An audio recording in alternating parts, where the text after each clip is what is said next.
And on purpose. And that is so awesome. So thank you for that, Abby. Next up, we have Audrey. Audrey, what church are you with? Grace Family Fellowship. Where's Grace Family Fellowship at? That is so awesome. Here you go, Audrey. Hey y'all, I just wanted to say my story is a little tragic, unlike theirs.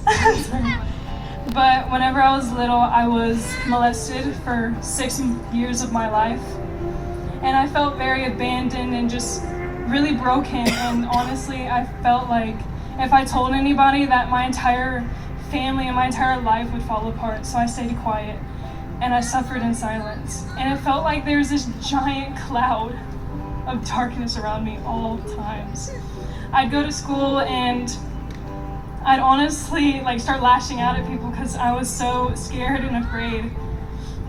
But I remember after I came home from that house one day, after that happened, I had this amazing idea to draw my own interpretation of Jesus in my little 5th grade school notebook. And so I was just drawing his head and I was finished with his legs and I started moving to his hair, and then I stepped back and I look at it, and honestly, my cloud just surrounded me. It felt really cold and dark and really scary. I don't know. But all I could hear was, Jesus would never love you. Jesus would never love anything that you do. You see, this is terrible. This is ugly. That's why Jesus is leaving you in that dark place. That's why you can't get out. And I started crying and I scratched out his face and I scratched the entire thing out to where you couldn't even see what it was anymore. And I tore it up and I started throwing the papers around. And then all I feel behind me is this gust of wind and my cloud went away, honestly.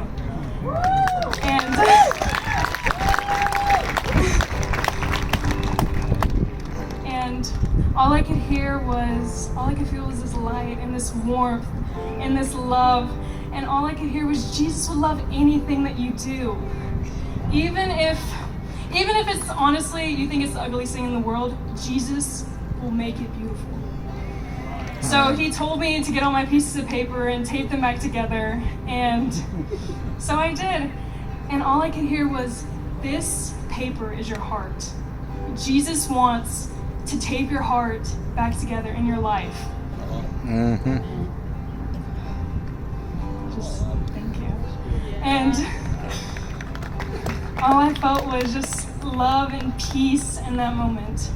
And recently, Jesus, my walk with Jesus was a lot of patience and dedication and willing and obedience. And he put the man behind bars for me. Woo!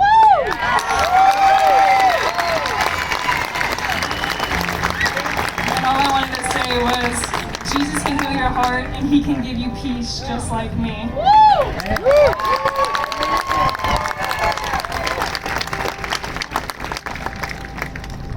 I just want to let you guys know that the enemy comes after every single one of you guys. And when the enemy comes, he comes to strip everything away, tear it down to pieces. And he wants to leave you like that. But Jesus is about restoration. Jesus is about redemption. Jesus is about healing. And no matter what you've been through in your life, Jesus is going to bring all of that together. And he's going to make that a beautiful picture of your life. And that is what's going to shine the light of God's glory to everyone else. And so I just think that's such an awesome testimony. Thank you. The next person we have up is Bryce. I think they already know, but Bryce, what church are you with? Ark Youth. Ark Youth. Where are you at again? Come on, represent Ark. Awesome. Here you go. Hey guys.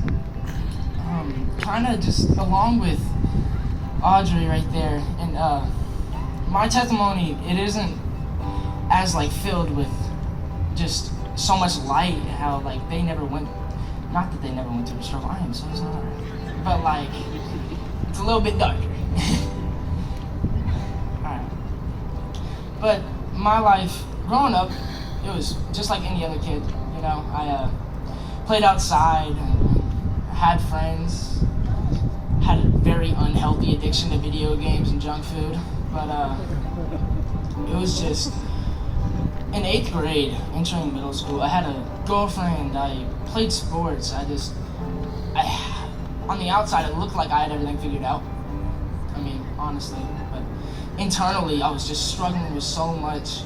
Because, like, in those locker rooms, I wasn't the same guy I was.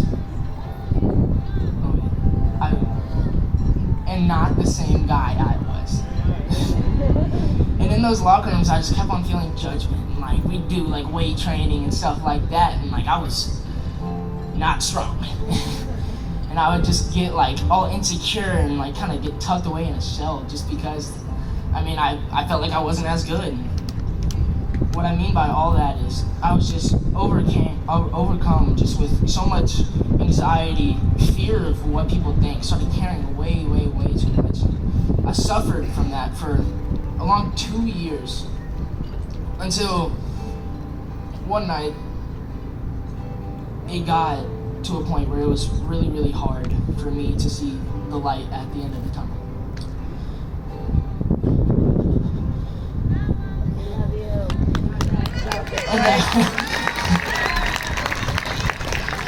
But luckily, at that time, I had a few cool friends that just, like, they helped me through it. My family, they were there for me.